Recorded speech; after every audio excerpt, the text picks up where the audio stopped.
Hello viewers, আশা করি সকলে ভালো আছেন। আজকে বানাবো লাউ শাকের চচ্চড়ি।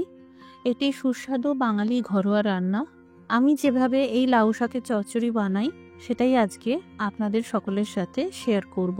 নমস্কার, আমি মৌ। আপনারা দেখছেন মৌয়ের সাথে রান্না বান্না। ভালো লাগলে লাইক দিয়ে শেয়ার করে দেবেন। নতুন নতুন আরও রেসিপির জন্য চ্যানেলটি সাবস্ক্রাইব করে রাখুন।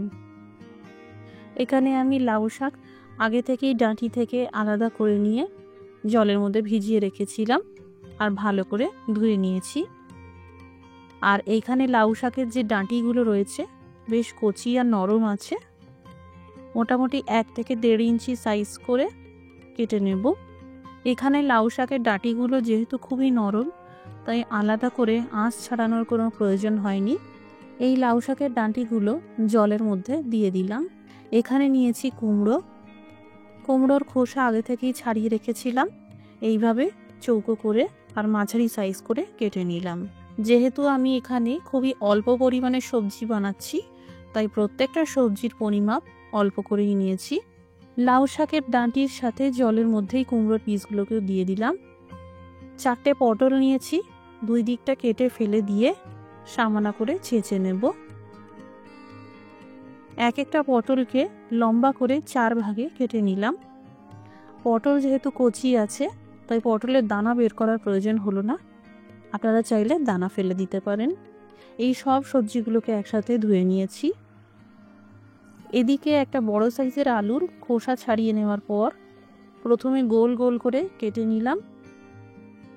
তারপর এই গোল করা পিসগুলোকে আবারও লম্বা করে অর্ধেক করে কেটে নিলাম।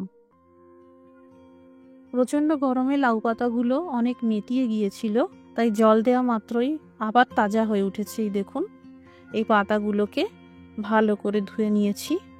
এবার ঝিরিঝিরি করে কেটে নেব। আপনাদের যেভাবে সুবিধে আপনারা শাক পাতা কুচিয়ে নিতে পারেন। এখানে আমি ছোট সাইজের এই ধরনের ডালবড়ির ব্যবহার করেছি। আপনারা যে ধরনের ডালবড়ি খেতে পছন্দ করেন সেটাই দেবেন। পরিমাণ মতন সর্ষের তেল গরম করে নিয়ে এবার এই ডালবড়িগুলোকে প্রথমে ভেজে নেব।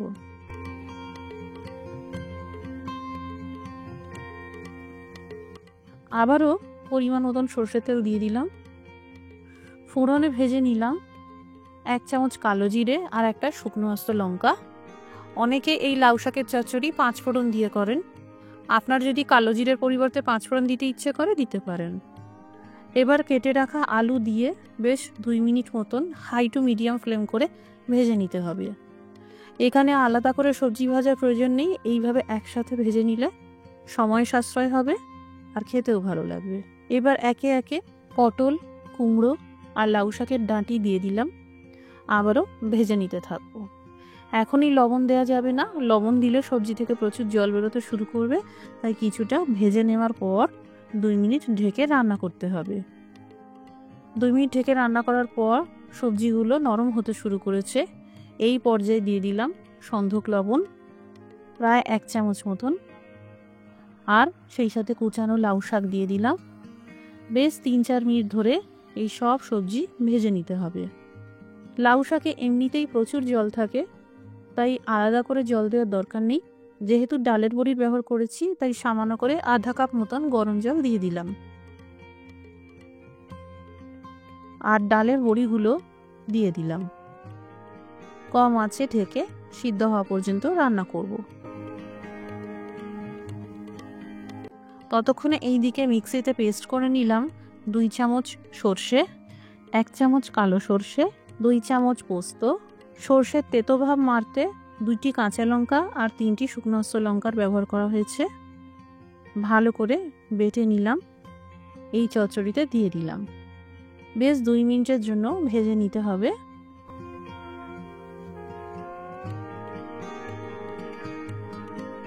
ভালো করে ভেজে নেওয়ার পর দিয়ে দিলাম 1 চামচ চিনি। আবারও ভালো করে মিশিয়ে নিলাম। যদি ইচ্ছে হয় চিনির পরিবর্তে আপনারা কোরানো নারকেল দিতে পারেন। আবারও 2 মিনিট ঢেকে রান্না করে নেব। তৈরি হয়ে গেল লাউ শাকের চচ্চড়ি। লাউ শাক খেতে খুব ভালো লাগে, আর বিভিন্ন ধরনের শাক খাওয়া আমাদের শরীরের পক্ষেও খুবই ভালো। তাই লাউ শাক যদি আপনার হাতের কাছে অ্যাভেলেবেল থাকে, অবশ্যই একবার এই রান্নাটা করে দেখবেন। বাড়িতে বানালে কমেন্ট করে জানাতে পারেন কেমন তৈরি হলো।